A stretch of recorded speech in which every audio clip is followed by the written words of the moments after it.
A campaña do Estatuto de Galicia de 1936 e a súa aprobación son representativos da confluencia de forzas políticas nacionalistas e de esquerdas na procura dun marco legal para o desenvolvemento da identidade nacional de Galiza.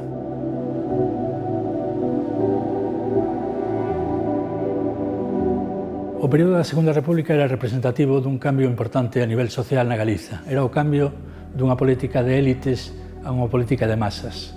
Era o cambio dunha política de unha minoría dirixente que mandaba no país e o caciquismo era a súa máxima expresión a unha política da sociedade civil. Cabe lembrar que da xente que foi da Galiza a Madrid para a entrega do Estatuto xa os colleu o golpe militar ali.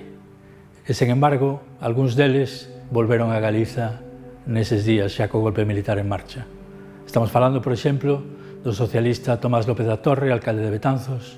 Estamos falando de Ángel Casal, alcalde de galeguista, alcalde de Compostela. Estamos falando de José López Bouza, un republicano de formación anarquista, que era o presidente da Diputación da Coruña. Todos eles cumpriron co seu deber, viñeron de volta para Galiza cando podían ter quedado en Madrid, e todos eles morreron asasinados despois do golpe militar. Ao final, o golpe militar truncou todo aquilo que podía ser. Tivo que aplazarse todo durante máis de 40 anos para volver a comezar ese camiño.